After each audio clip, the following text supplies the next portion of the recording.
You're not going to believe what just happened on The View. The same show that spent years acting like it's a serious platform for national discussion just handed Joe Biden a platform to humiliate himself in front of millions, yet again.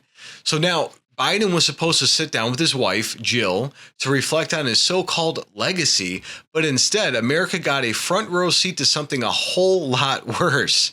A man who could no longer keep up with the simple conversation, needing his wife to jump in and rescue him. Not once, not twice, but over and over again. And what did the hosts of The View do? What do you think they did? They cheered like it was normal, clapping like trained seals, pretending they didn't just watch a man fall apart live on air. And folks, you don't want to miss what you're about to see. So let's set the stage, and then I'll show you exactly what went down right here on the Daily Beltway. So my name's Tom. I'm with the Daily Beltway. I'm also publisher of the Illinois Review and a White House correspondent for the Next News Network. And today we're breaking down one of the most embarrassing moments in recent political memory, at least for Joe Biden. It happened on May 8th at ABC Studios in New York City, where Joe and Jill Biden sat down for their first joint interview since leaving the White House. Should have been great. It was billed as a serious conversation about Biden's legacy. It quickly turned into something else. It was an hour-long disaster on national television, nonetheless. So let's start with the setting. The set looked like a circus. The hosts were cheerleaders, and the audience, hand-picked loyalists clapping on cue. I'm sure they had the big signs, clap, clap, clap. And Whoopi Goldberg kicked it off, calling Biden the 46th president who guided us through unprecedented times. As if we didn't all live through skyrocketing inflation, open borders, and that tragic withdrawal from Afghanistan. Tragic, it doesn't even begin to cover it. Then came the questions. Let me guess. It was softballs, one after another. Mr. President, how's retirement? Joe's answer? It's, different. We're in Delaware with the kids, grandkids. It's, good. And that's not leadership. That's confusion on live TV. Jill Biden had to jump in immediately, talking about cherishing family time like she was reading from a script. But the real breakdown came when Alyssa Farron-Griffin talked about Biden's mental decline. Even she couldn't ignore it, pointing to books that described a severely diminished president. And Biden's response was painful to watch. She stated, "Look, I've been around a long time," he mumbled and bumbled. Those books, they're just noise. I led the country through tough stuff, the economy, the thing with the virus. He just trailed off. The camera caught his hands trembling. His eyes were darting around like he was searching for an answer that wasn't there. And that's when Jill jumped in again. She snapped back with, "Let me clarify, those claims are baseless." And the audience, you guessed it, they clapped like nothing had just happened. But folks, you got to see this for yourself. So here's a clip from The View. Watch what happened when Biden couldn't finish his own sentence and Jill had to bail him out. She was really good at bailing him out. Check this out. Mr. President, since you left office, there have been a number of books that have come out, deeply sourced from Democratic sources, that claim in your final year there was a dramatic decline in your cognitive abilities.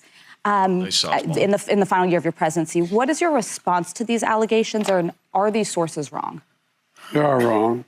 There's nothing to sustain that, number one. Number two, think of what we're left with. We're left with a circumstance where we had an insurrection when I started, not since the Civil War. We had a circumstance where we were in a position that the pandemic, because of the incompetence of the last outfit, end up over 1 million people dying. And we're also in a situation where we found ourselves unable to deal with a lot of just basic issues, and which I won't go into in the interest of time. And so we went to work, and we got it done. And one of the things and Alyssa, one of the things I think is that the people who wrote those books were not in the White House with us. And they didn't see how hard Joe worked every single day. I mean, he'd get up, he'd put in a full day, and then at night I'd be in bed, reading my book, and he was still on the phone, reading his briefings, working with staff. I mean, it was nonstop. It's the White House, being president is not like a job. It's a I can't believe she's just jumping in there and talking over the former president of the United States because he couldn't form a cognitive sentence. Let's see this rescue action. We should call her Rescue Ranger Biden. She's no longer a doctor. Lifestyle. It's a life that you live. You live it 24 hours a day. That phone can ring at 11 o'clock at night or 2 in the morning.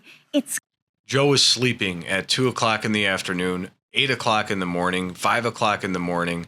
That dude was never even present. We all know this. Constant. You never leave it.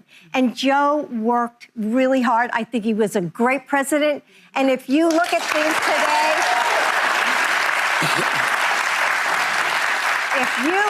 things today, give me Joe Biden anytime.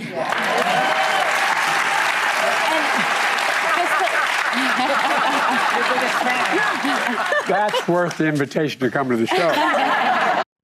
So even Biden looks stunned. He's like, hey, look how good my wife did. I couldn't even talk that good. He's never been able to talk that good. So again, there it is, plain as day. The View didn't stop there. They skipped every real questions that matter to Americans. Nothing about Afghanistan and the failure that he did there. Nothing about the border crisis and the tens of millions of illegal immigrants that flooded across our border. Nothing about inflation that was hammering families across this republic. And we're still struggling to this day trying to get out. And Trump is doing his best to bail us out of that one. Instead, they threw Biden another softball, asking if he was surprised if Kamala Harris lost to Donald Trump. His answer? They played dirty. Of course he did. And let me guess, he's going to give you the number one answer that they always give. He blamed sexism and, I'll give you guys one guess, racism. Jill jumped in to blame global trends. Not Biden's failed policies, not Harris's record, just blame the world. They even circled back to Kamala's infamous moment on The View last October when she said she wouldn't have done anything different from Biden. Biden tried to deny coaching her to say that, but the facts tell a different story. Books by Amy Parnes and Jonathan Allen detailed how Biden pressured Harris to telling her there would be no daylight between them, meaning Harris had to defend every single mistake Joe Biden made, right to the bitter end. And we all know Joe Biden made a million mistakes every day. And one of them was Afghanistan and the border and fentanyl and everything else he did nothing about at all, period. And when Hostin asked if Biden should have dropped out sooner, Biden mumbled again, saying Harris had 6 full months to run her campaign, acting like that was plenty of time to fix his mess.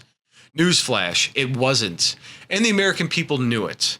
As the segment ended, Biden couldn't even explain what role he was playing moving forward. He stated, I'm going to be around, he whispered, and then help unify, do, stuff we need. And he mumbles and mumbles. I couldn't even want to get the clip up on here.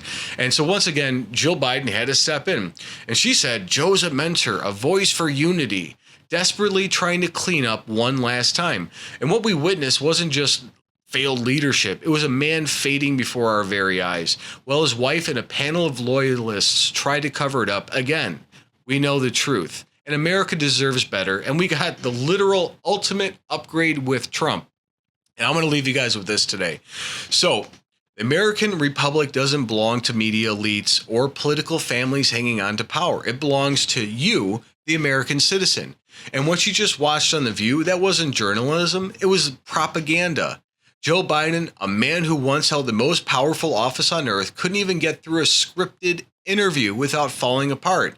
And Jill Biden, instead of stepping back, has become his handler, his crisis manager, and his protector on live television. Meanwhile, the so-called journalists at The View, they sat there pretending nothing was wrong, and they were clapping like everything was just fine. But we, the American people, are not fooled. We see the truth.